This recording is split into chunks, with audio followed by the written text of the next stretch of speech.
um dos materiais que, se talvez algum dos irmãos, os professores, presbíteros que ensinam na igreja, Sola Gratia, talvez vocês já conheçam, controvérsia sobre o livre-arbítrio na história, de Sproul. Ele vai trabalhar e tratar por que surgiu esses 5 pontos. Eu só vou ler alguns tópicos aqui como captação do nosso sermão. Somos capazes de obedecer, assim disse Pelágio. Não somos.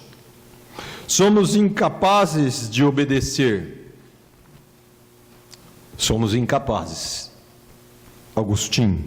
Somos capazes de cooperar com a fé salvadora, semi-pelagianos. Somos cativos do pecado, prisioneiros do pecado, Martinho Lutero. Somos escravos voluntários, João Calvino. Escravos voluntários do pecado. Somos livres para crer, Tiago Armínio. Não somos livres para crer. Somos inclinados ao pecado, Jonathan Edwards. E somos depravados por natureza. Não somos depravados por natureza, disse Charles Finney. Somos depravados por natureza. Para mim é difícil pregar um sermão temático. Então não vai ser um sermão temático. Nós vamos seguir o texto bíblico e vamos tentar tirar dele e entender por que a graça e essa sistematização dessa obra maravilhosa que Deus faz em seu povo, em nós, ela é tão importante, tão importante. Vamos abrir as nossas Bíblias na Epístola de Paulo aos Efésios, capítulo 2.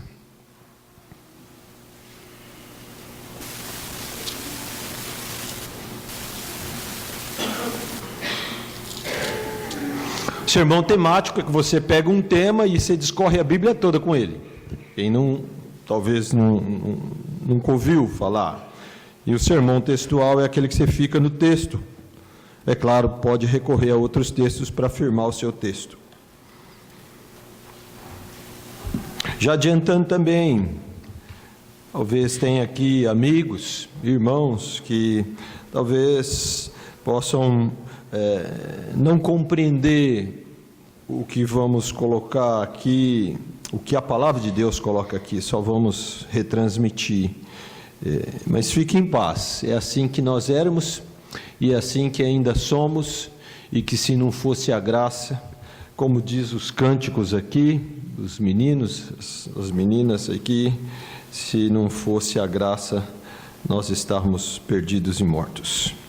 O texto diz assim, capítulo 2 até o verso 10. Ele vos deu vida, estando vós mortos nos vossos delitos e pecados, nos quais andastes outrora, segundo o curso deste mundo, segundo o príncipe da potestade do ar, do espírito que agora nos filhos da desobediência, entre os quais também todos nós andávamos outrora, segundo as inclinações da nossa carne, fazendo a vontade da carne e dos pensamentos, e éramos, por natureza, filhos da ira, como também os demais. Mas Deus, sendo rico em misericórdia, por causa do grande amor com que nos amou, e estando nós mortos em nossos delitos, nos deu vida juntamente com Cristo. Pela graça sois salvos, e juntamente com Ele nos ressuscitou e nos fez assentar nos lugares celestiais em Cristo Jesus, para mostrar nos séculos vindouros a suprema riqueza da sua graça, em bondade para conosco em Cristo Jesus. Porque pela graça sois salvos mediante a fé. Isso não vem de vós, é dom de Deus, não de obras, para que ninguém se glorie, pois somos feitura dele, criados em Cristo Jesus para boas obras, as quais Deus de antemão preparou para que andássemos nelas. Eu quero contar então com a paciência e a atenção dos irmãos. Eu não sei das crianças, como fiquem à vontade. Estou dizendo isso porque eu perguntei para o pastor Eliomar, eu falei, quanto tempo pode pregar lá? Ele falou, fica à vontade. Então os irmãos também fiquem à vontade. Nós vamos tentar compartilhar em amor a palavra do Senhor aqui. Uma proposição aqui. Quem não lembra de quem era, não pode valorizar o que é. Quem não lembra de quem era, não pode entender ou valorizar a graça, o favor imerecido, a ação de Deus e somente de Deus por meio do Senhor Jesus Cristo, na instrumentalidade da palavra e do Espírito Santo de Deus. E nós precisamos constantemente não ficar remoendo, mas pensar que ainda a nossa carne, a nossa natureza ainda é pecaminosa. Nós somos sim justificados, perdoados, redimidos, mas ainda somos pecadores, inclinados a não obedecer a Deus. Se não for a graça, estaríamos perdidos. O que éramos sem Cristo? O que éramos sem Cristo? Primeiro ponto, se você gosta de anotar, pode anotar. Nós éramos cadáveres espirituais. O que éramos sem Cristo? Cadáveres espirituais. Ele vos deu vida, estando vós mortos nos vossos delitos e pecados. Estar morto descreve, irmãos, a incapacidade do ser humano, do homem, de não reagir favorável às coisas de Deus e a Deus. Então, num sentido espiritual para nós, é assim que devemos entender. E por isso nós estamos separados de Deus, por causa do pecado. Deus é santo, santo, santo. Ele não pode ter comunhão com o pecado ou com o pecador. Esta é a morte espiritual, que todos os seres humanos na terra, eles assim nascem, mortos espirituais. O morto, ele não mexe muito, né? O morto, ele não brinca muito. Se fazer cócega, ele não vai rir, ele não reage, ele está morto. Assim nós estamos em relação a Deus. Assim todos nós caminhávamos em questão de não compreender a Deus, não buscar a Deus, não querer saber de Deus, e assim muitos ainda caminham, até mesmo aqueles que supostamente podem estar na igreja hoje aqui. Essa é uma realidade que muitas vezes a gente fala, isso entristece, assusta, mas a igreja é composta da igreja espiritual, militante, atuante, e da igreja gloriosa, né?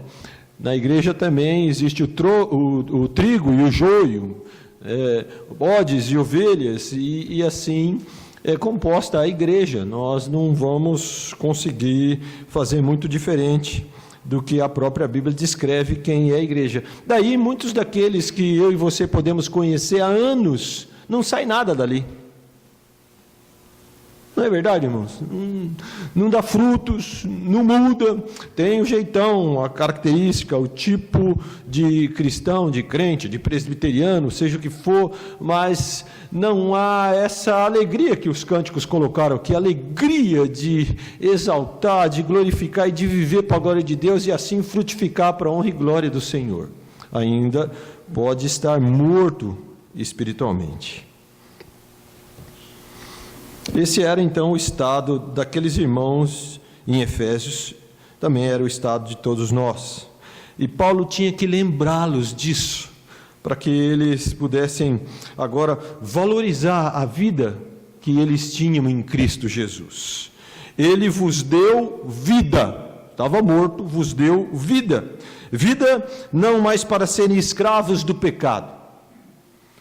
Vida para não mais serem rebeldes a Deus.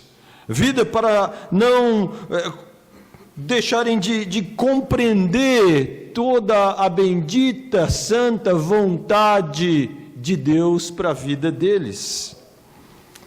O homem natural, ele não é capaz de conhecer a Deus, muito menos de obedecê-lo.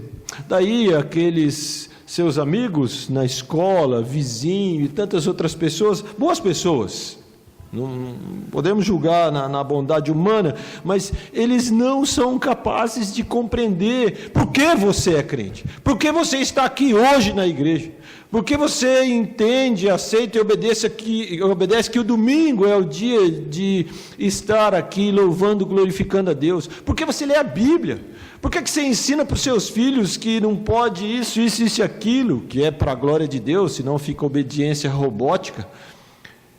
Não vai compreender. Assim éramos, e assim infelizmente também alguns ainda o são.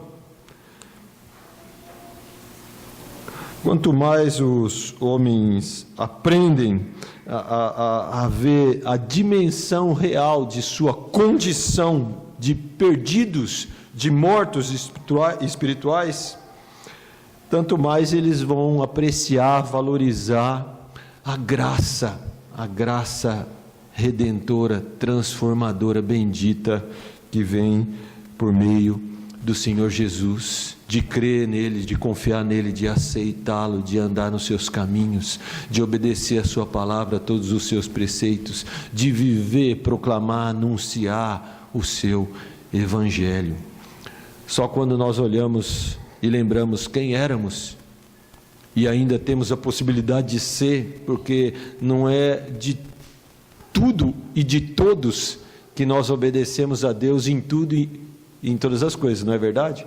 Quantas coisas Deus te pede, quantas coisas Deus te ordena, Deus te manda e está lá, e eu e você damos um jeitinho. Só a graça para nos aturar, e essa graça é a graça do Senhor. O que éramos? Cadáveres espirituais. Só a graça para transformar cadáveres espirituais em homens com vida e vida com Deus.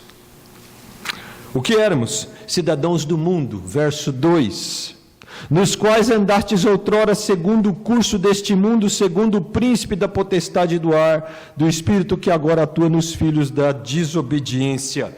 Vamos ficar primeiro com os cidadãos do mundo. Os crentes, eles tinham que se lembrar, e nós também, de que antes nós éramos como o mundo é hoje.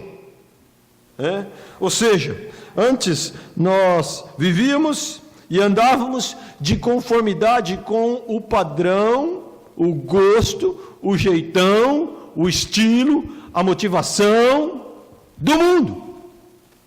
E aí estávamos no mundo, seguindo o padrão do mundo, que não é o padrão de Deus, mas nós entendemos pela palavra de Deus e conseguimos pela palavra de Deus, por meio do Espírito Santo e do novo nascimento, entender que realmente o mundo é contrário a Deus.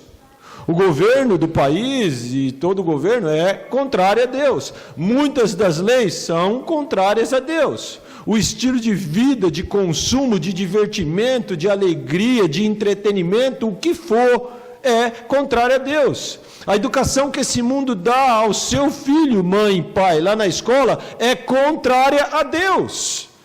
Eles vão sempre advogar que Deus não tem a glória de ter criado esse mundo, não. Alguma coisa aconteceu, um acidente cósmico, sei lá, para tudo isso que está aqui existir. E isso é uma afronta contra Deus. Isso é bater no alicerce da fé, porque se Deus não é criador, e criador de tudo, vindo do nada, Ele não é Deus, porque Deus se criou esse púlpito, vindo da madeira, Ele não é Deus, Ele criou a árvore do nada, Só Deus pode ser. E quando nós perdemos essa fé, essa noção, e elas estão sendo incutidas nos nossos filhos, nos nossos jovens dia a dia, então, para que Deus? Deus é Deus Criador. Aliás, uma maneira da gente começar a evangelizar os colegas jovens é falar que Deus é Criador. Né? Porque se já entrar direto com Jesus é Salvador, se é um pecador, o cara vai embora. Agora você tem que mostrar a criação para ele. Mostrar que Deus é um Deus sábio, criador, poderoso, e que tudo que existe foi Ele que fez. E não dá para contestar contra isso, porque acreditar num acidente qualquer, e que as coisas foram se juntando, a flor se fez do acidente, é difícil de engolir. Então, é uma boa maneira. Assim vivíamos, como o mundo, né? Tudo nos é lícito, mas nem tudo nos convém, e nem tudo que há no mundo também é coisa porcaria, nojenta, não pode, proibido, tudo, vão fugir do mundo, viveram, né, como os Amish, os Quakers, isolados da sociedade, achando que isso vai ser alguma coisa. O próprio Senhor Jesus disse: olha, eu não peço que os tire do mundo, mas que os livre do mal que há no mundo, da concepção, da formação, das ideias, da filosofia do mundo, que são totalmente contrárias a Deus, não glorificam a Deus em nada. Liga lá a sua televisão e analisa ela com olhos da fé e da santidade, e você vai me dizer ali na televisão e na maioria dos programas que ali tem, o que ali, primeiro, glorifica a Deus, e segundo, o que não glorifica a Deus, ou que de forma ou de outra amaldiçoa a Deus, sua criação e a coroa da sua criação, que é o homem. Estou falando para você parar de ver televisão, mas é bom você pensar, uma amostra do mundo está lá, na telinha que entra na sua casa todos os dias, e eu e você muitas vezes não percebemos. Valores, estilo de vida, modo de pensar, de agir, de divertir, de consumir, que estão sendo incutidos em nossas mentes, e a gente paga por isso ainda, né? Daí Paulo fala: renovai a vossa mente, vocês agora têm a mente de Cristo, não do mundo. Tem crente querendo ser simpático ao mundo em seus erros, né? Muitos se dizem crentes protestantes, mas não tem nada de crente e muito menos de protestantes. Não protestam contra a injustiça, que o mundo chama de justiça. Não protestam contra a mentira, que o mundo chama de verdade. Não protestam contra o mal, que o mundo chama de bem. É terrível esse mundo. Vê o que ele está fazendo com os jovens e com as crianças. Na questão linda e maravilhosa que Deus criou, a questão sexual. O amor que é expresso por esse sentimento. Veja o que o mundo está fazendo, principalmente esse país governado já faz tempo, não é só esse governo, por ímpios, malditos e que querem acabar com a família. Eles não querem acabar com a família, eles querem acabar com o que Deus criou de belo na família, no casamento, relacionamento marido e mulher. Cuidado. É o que éramos, cidadãos do mundo. Só a graça. Também na segunda parte fala a respeito de um personagem aqui. Segundo o príncipe da potestade do ar do espírito que agora nos filhos da desobediência. Outro ponto, quem éramos? Cativos de Satanás. Cativos de Satanás. Verso 2, parte B. Irmãos, Paulo aqui ele mostra que o mundo não é só dirigido, motivado, impulsionado pela pecaminosidade humana. Existe um agente, um personagem presente que tem sim uma atuação. Ele é um ser espiritual invisível, mas muito presente e visível nas suas ações, nas suas arquitetações, para cada vez mais atingir aqueles que são imagem e semelhança do Senhor. Ele trabalha constantemente, dia e noite. Nós que não percebemos, muitas vezes não queremos dar conta. Falar disso, que coisa horrível. Olha, fique atento. Tantas coisas que acontecem no mundo, elas são, sim, culpa do homem, da sua total depravação. Você liga lá, não assisto mais, senão a gente fica depressivo, né? Como é que chama os caras lá? O Datenão, o outro, põe na tela, né? Não sei nem se existe esses caras. Meu Deus, irmãos, cuidado, hein? Cuidado de assistir isso todo dia. Vai ficar louco, você vai aí, mas infelizmente esses caras dão uma amostra típica do que o mundo é, do que o homem faz e do que Satanás ajuda.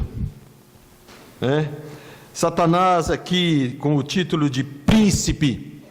Príncipe, numa tradução do que vem da língua aqui da Bíblia, é líder, comandante, governador. Graças a Deus não é rei e nem presidente, mas ele tem sim, nos propósitos de Deus, essa liberdade de ação para agir, e ele não age lá no céu, ele não fica atormentando ou tentando botar em cilada os santos de Deus, e ele está aqui para ser o quê? Ele é o quê? O acusador dos irmãos. Foi lá acusar o Jó, coitado, e Deus falou que Jó era justo, e que não tinha homem mais justo na terra, e ele falou, não, o senhor está mentindo, faz isso e isso, o senhor vai ver se ele não dá para trás. Ele é acusador dos irmãos de noite, ele é o pai da mentira, ele é aquele que arma ciladas e arapuca, ele é aquele que promove, juntamente com os seus agentes e agentes humanos, nós não podemos duvidar disso, muitas coisas para essa humanidade ir cada vez mais para o buraco. Mas fala aqui também potestades. É interessante a palavra potestade aqui, que ela descreve a habilidade de Satanás e também a licença que ele tem para enganar, para induzir, seduzir, tentar e maximizar o pecado humano. Daí, príncipe da potestade do ar. E falando nisso, o substantivo ar aqui, ele vem descrever alguém que toma fôlego inconscientemente. Você presta atenção quantas vezes você respira por dia? Está respirando agora. A nossa respiração, não sei o termo médico lá, esqueci, ela é inconsciente, né? É um movimento, não lembro, os médicos talvez aí, enfermeiras vão lembrar. O que ele quer dizer que esse conjunto de palavras, príncipe da potestade do ar, é que antes eu e você, nós vivíamos tão em harmonia com tudo isso que é ruim e mal, juntamente com a nossa condição pecaminosa, que nós respirávamos isso, nós vivíamos assim, e preste atenção, irmãos, o mundo vive assim, o mundo respira isso. Agora o mundo, sei lá, está respirando, nem sei mais o que, Fantástico, Faustão agora, não sei o que lá, e já estão amaldiçoando a segunda-feira que vai vir, o que está, não sei. O mundo respira isso. Os jovens, a partir de sexta-feira, sábado, respira balada, respira azaração e outras coisas aí, que às vezes a gente ouve, e é assim que vai. E assim nós éramos. Aí Paulo diz, o Espírito que agora atua nos filhos da desobediência. Então, essa questão do Espírito é o estilo, é o que está imposto a esse mundo sem Cristo, do qual eu e você, pela graça, só pela graça, fomos libertos. Nós ainda não fomos tirados, nós somos libertos. E a Ele dai glória por isso, amém? Só a graça, só a graça. Se você não se via assim, se você e eu não nos víamos assim, algum problema há. E eu estou falando aqueles que nasceram na igreja, porque esses têm muito problema, achando que foram privados de muitas coisas e nunca fizeram nada disso, né? Nunca mentiram, nunca pensaram coisas ruins, nunca odiaram, nunca mataram no seu coração, nunca foram egoístas, nunca nada. Cuidado. Daí, trazer alguém para a igreja como um filho de Deus, é necessário ensinar muito bem o que é a graça. E por que a graça? Porque diante de tudo isso, é algo imerecido. É algo imerecido. Antes mortos, estarmos sujeitos à atuação dos poderes do mal, e por consequência nós éramos filhos da desobediência. É o que o texto faz. Você está com o texto aberto, né? Nós estamos falando a Bíblia, não fique na palavra de homens, só a graça. O que éramos? Cadáveres espirituais, cidadãos do mundo, cativos do diabo. O que éramos? Verso 3, controlados pela carne, entre os quais também todos nós andávamos segundo as inclinações da nossa carne, fazendo a vontade da carne e dos pensamentos, e éramos por natureza filhos da ira, como também os demais. Nós não devemos entender que a carne é má, assim como os filósofos gregos do panteão grego helenístico pensavam, mas sim que os desejos, os impulsos, juntamente com a nossa natureza caída, torna a carne má.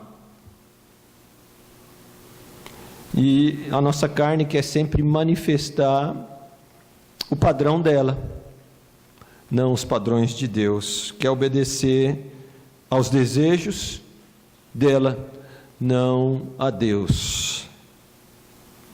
Controlados pela carne. Quantos podem ter problemas diversos nessa área? E às vezes a gente coloca a carne só aquele que come muito, ou aquele que come pouco, ou aquele que é vaidoso, ou aquele que é cheio de emoção, ou aquele que tem vícios. A carne, ela envolve quem nós somos. E muitas coisas podem existir aí. Eu creio que vocês, alguns, ou a igreja toda, deve ter aprendido isso também muito com o reverendo Jonas. Só graça, para pegar essa carne que é totalmente contrária a Deus e fazer ela ser obediente a Deus. O apóstolo Paulo, ele falava, olha, aquilo que eu quero fazer, puxa, eu não faço, não consigo. E aquilo que eu não quero fazer, que eu tenho consciência, que não agrada a Deus, isso eu faço. Quem me livrará do corpo dessa morte?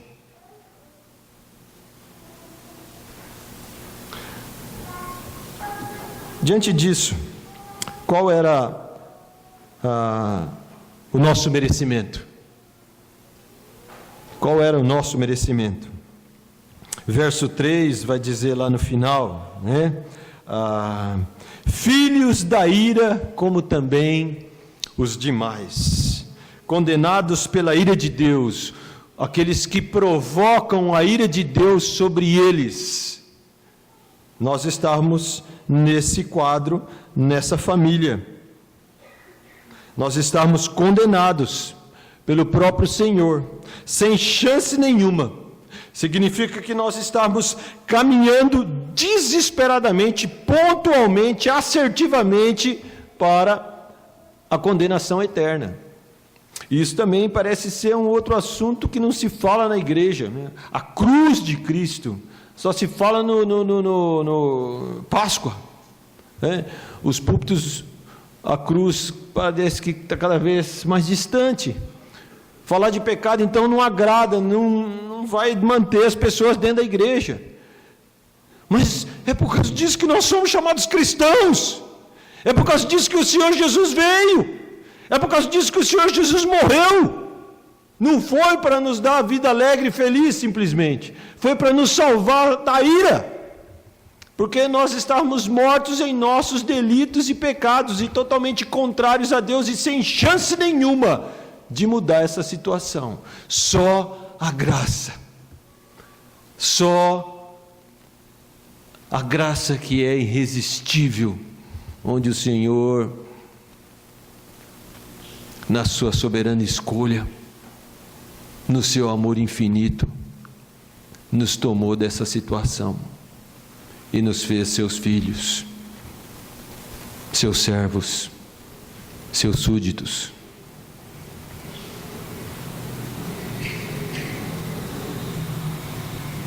O que éramos? Se pudéssemos resumir, éramos mortos sem Cristo. Mas agora nós vamos entrar no que Paulo começa a falar de graça. Mas ele insiste em repetir o que éramos. Um segundo ponto desse sermão, os outros foram subpontos do ponto maior, o que éramos sem Cristo.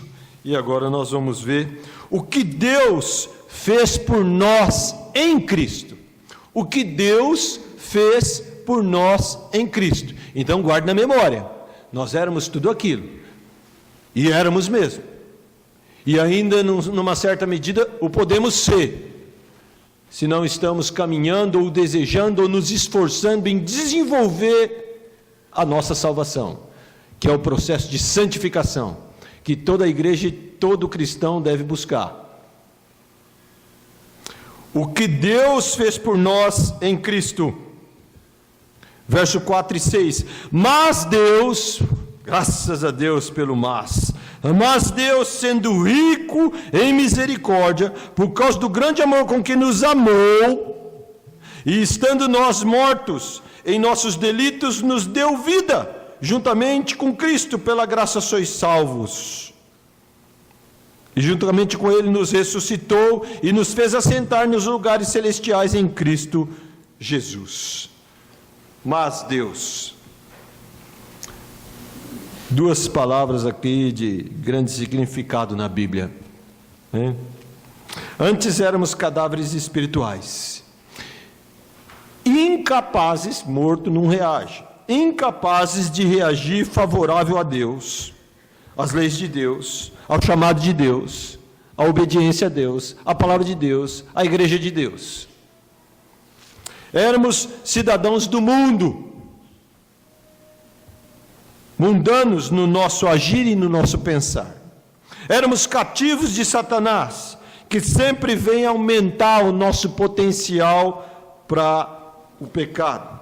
Éramos controlados pela nossa carne, não pelo Espírito Santo de Deus que agora habita em nós. Merecíamos a ira de Deus, ela estava sobre nós, assim como está sobre toda a humanidade sem Cristo. Mas por causa de tudo isso, apesar de tudo isso, Deus interrompeu o curso do que ia desencadear as coisas. O que éramos, agora não somos mais. Isso graças ao amor, à misericórdia, a graça do Senhor. Perfeitamente sabendo quem éramos, perfeitamente nós mesmos, nós merecíamos tudo isso. A graça, ela vem na sua tradução mais simples nos falar do favor imerecido. Nós merecíamos ira, condenação, e Ele nos deu vida. Ele nos deu vida.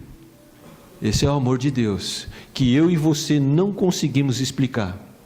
Se eu e você fôssemos Deus, eu sempre gosto de fazer essa ilustração para mim, pelo menos, nós não nos escolhíamos, nós não nos aceitaríamos, mas Deus, na sua infinita graça e misericórdia, o fez com cada um de nós. Um dos pecados que existe em todos nós e que salta de forma grande em nossas vidas, em quase toda a nossa vida, até a gente aprender, é o orgulho.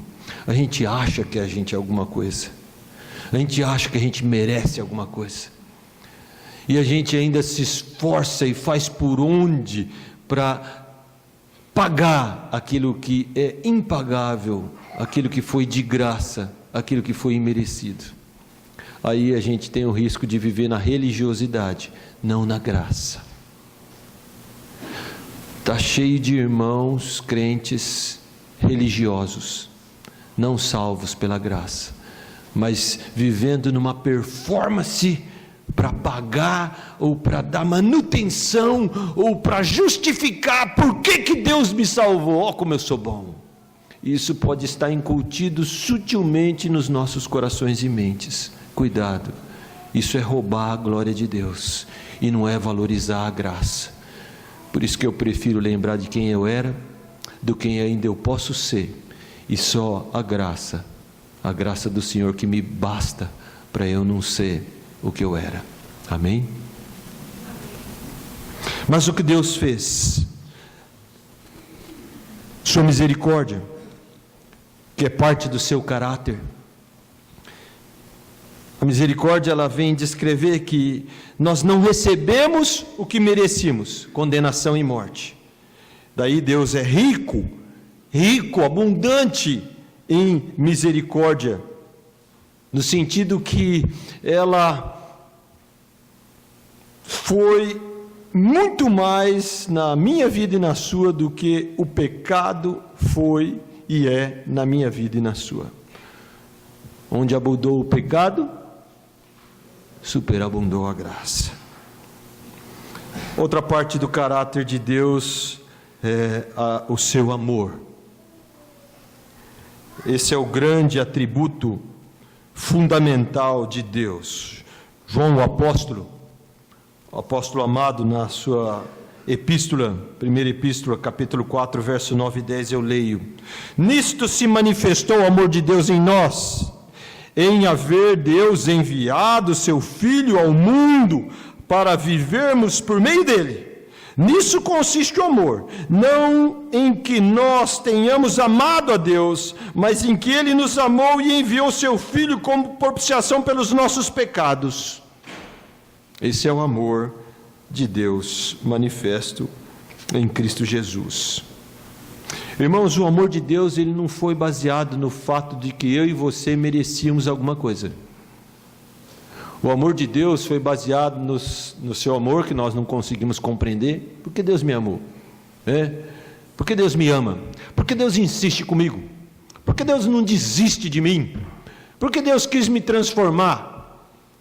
Talvez isso te console, essas perguntas te console quando você, naquele desespero que eu tinha, quando ainda seminarista: Senhor, por que não meu pai? Senhor, por que não a minha irmã? Se revele a eles, salva eles também. Por quê? E eu não me aquietava com isso. Se eles morrerem, para onde eles vão, Senhor? E eu não me aquietava com isso. Aí um dia eu inverti a pergunta: por que eu? Em vez de por que não eles, por que eu? Eu não consegui responder. E acho que nem você. A graça. Outra manifestação é a graça, a própria palavra, do caráter de Deus, a graça. Receber o que não mereço. Já vimos que em Cristo nós somos justificados dos nossos pecados, sem merecermos. Recebemos a vida eterna. Não merecíamos a salvação, mas recebemos salvação. Isso tudo foi por meio de Jesus. Só Ele toda a honra, toda a glória, todo o louvor. Graça revelada, então, é algo que foi e é a atuação de Deus em Cristo. Versos 5 e 6 vem falar: e estando nós mortos nos nossos delitos e pecados. Paulo não para de falar isso. Por que ele repetiu de novo aqui? Já falou lá em cima, tem que falar de novo. Irmãos, sem essa convicção do que éramos, de que estávamos mortos, a graça fica sem graça, ela não vale muito. Paulo, mais uma vez: estando nós mortos em nossos delitos e pecados, nos deu vida, juntamente com Cristo. Pela graça sois salvos. Pela graça Ele nos deu vida. Irmãos, em Cristo não só temos o perdão dos pecados, mas a vida de Cristo foi dada a nós. Isso é algo que muitas vezes nós não compreendemos. Ele nos tirou o pecado e a culpa e a morte, mas Ele nos deu a sua vida. Ele nos deu o seu nome. Ele nos dá, por meio do Deus Espírito Santo que habita em nós agora, a sua mente. a capacidade de agora compreender quem é o Pai, aquele que Ele veio só para cumprir a vontade dEle, não a minha vontade, Senhor, mas a Tua. Isso está inserido também a glória, a alegria, a exultação de vivermos e reconhecermos quem é Deus, apesar do que nós somos, coisa que o mundo é incapaz de fazer. Pela graça Ele nos ressuscitou, e aqui em Cristo, a morte de Cristo, ela não tem mais poder. A ressurreição de Cristo fez com que a morte não tivesse mais poder sobre nós. Podemos morrer, mas ressuscitaremos. Mas a questão que Paulo está abordando aqui é que nós já estamos ressurretos em Cristo. Nós éramos homens mortos espirituais, não somos mais. Nos acordou. Nós podemos agora compreender quem é Deus, o que Ele fez, o que Ele faz, o que éramos e o que somos agora. O mundo não pode fazer isso. Eu gosto de pensar, né, os jovens, né, lembra do filme Matrix? Parece que o mundo vive uma Matrix. É tudo meio que virtual. Não estão vivendo no real. A vida real é saber que Deus existe. E Ele é Senhor. Ele é o Deus da glória, é o Deus criador, é o Deus de amor sim, mas é um Deus santo, santo, santo, e que não comunga com o pecado. Só quem está vivo, quem já ressuscitou espiritualmente, já reviveu, pode crer e pensar assim. A glória de Deus, a majestade do Senhor. Daí quando nós cultuamos a Deus, não pode ser do nosso jeito ou de qualquer jeito. Temos que tentar chegar a Deus com todo... o que vale é o coração, sim, o que vale é o coração. Mas a preciosidade de louvarmos, cultuarmos a Deus e vivermos diariamente na sua presença, porque os olhos do Senhor estão por toda a terra. Ele é aquele que tem os olhos como de chama. Ele vê tudo e todas as coisas. Então a sua santidade, a sua majestade, o seu poder está sobre nós. Nós devemos viver felizes por isso, protegidos por Deus, numa santa tensão sim, que nos livra do pecado, da morte, do juízo, que nos livra de errar.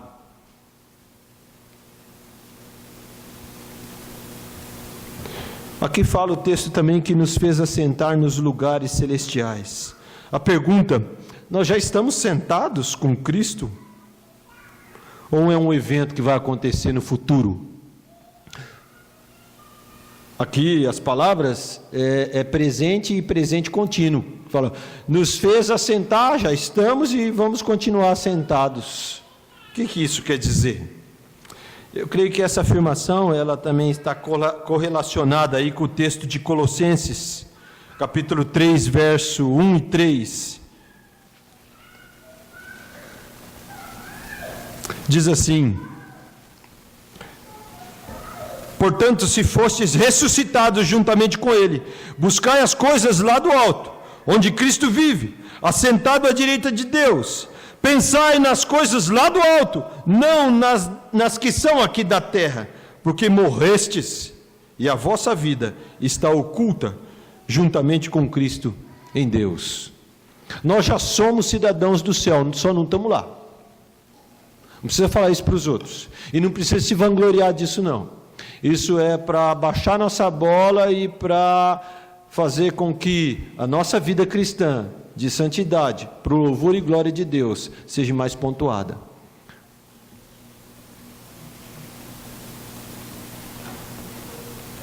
Calvino disse: o homem, devido à virtude da vitória de Cristo sobre o pecado e a morte, e por sua exaltação, é levado do mais profundo inferno para o próprio céu.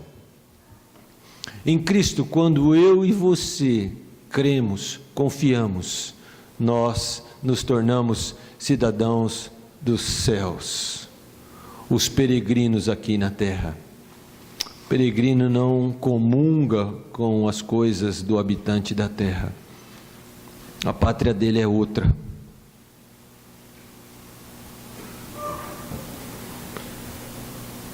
Finalizando e fazendo mais algumas implicações e aplicações para nós aqui, irmãos. O restante do verso, né? Para mostrar nos séculos vindouros a suprema riqueza da sua graça em bondade para conosco em Cristo Jesus. Nós vivemos aqui na expectativa do céu, da glória do céu, mas aqui já revelando como é aquele que está nos esperando lá no céu. As pessoas vão ver Cristo através de nós, da sua igreja. Daí o nosso nome cristão.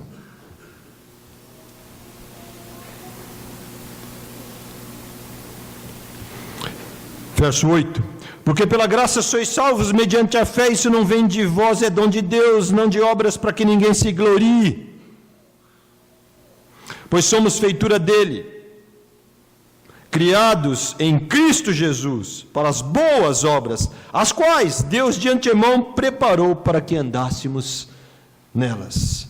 Irmãos, a nossa cidadania então agora é do céu, e isso pela graça. Onde Cristo está, estamos também.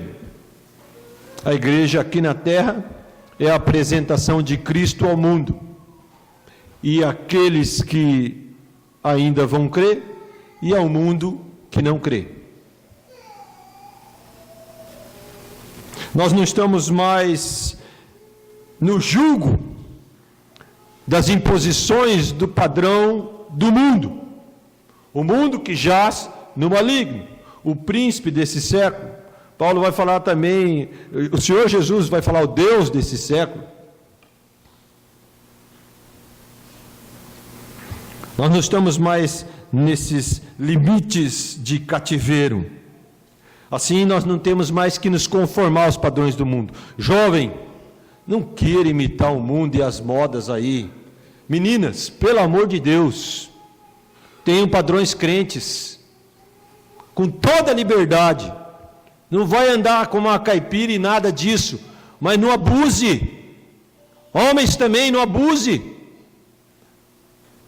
Aplicações que a graça vem nos dar. Nós não somos mais assim. Podemos ter uma vida de liberdade e desfrutar de muitas coisas que há nesse mundo aqui. Um dos textos que foi lido na liturgia fala disso, né? Não vive também nos currais e naquelas coisas, não pode isso, não pode aquilo. O Espírito Santo e a palavra de Deus vai te dizer o que pode, o que não pode, o que é lícito, o que não é. Mas você tem que ler, você tem que estudar, você tem que saber. Não vai ficar no seu padrão de estabelecer o que é, o que não é, não. Vai existir o crente fraco e o não fraco. Vai existir o abusado e o não abusado. Fica entre o equilibrado, para a glória de Deus. Deus nos fez então cidadãos dos céus em Cristo Jesus. E nós estamos assim renovando a nossa mente. E essa mente é a mente de Cristo. Nós estamos nos conformando com Ele e nos desconformando do mundo. É o processo da santificação. O velho homem, ele já morreu. De vez em quando a turma quer ainda ressuscitar o velho homem. Irmãos, a consequência disso é a glória de Deus. Só Deus poderia transformar gente como nós em gente como Ele é em Cristo Jesus. Ninguém tem a capacidade de decidir nessa questão. Só Deus na sua soberania, na sua graça irresistível. E não existe coração duro, empedernido. Todos nós temos esse coração antes de nascermos de novo. Se Deus quiser, se Deus escolher, se Deus eleger, e na sua soberania Ele pode, Ele arrebenta qualquer coração. Ele transforma qualquer vida. Foi assim com você, foi assim comigo. Se você não se vê assim, é perigoso. O mundo pode nos odiar, a nossa carne pode querer sempre pecar, Satanás vai sempre querer investir sobre nós, mas em Cristo, pela graça, nós somos mais do que vencedores. Amém? Favor imerecido, né? Nós, só pela graça, a graça que é libertadora, a graça vivificadora, a graça transformadora, só por ela, a graça santificadora, eterna, amorosa e única que vem de Cristo, que nós podemos ouvir a Deus, obedecer a Deus, viver para Deus. É a graça que nos sustenta. Paulo não está aguentando mais, e ele ouviu do próprio Senhor Jesus: a minha graça te basta.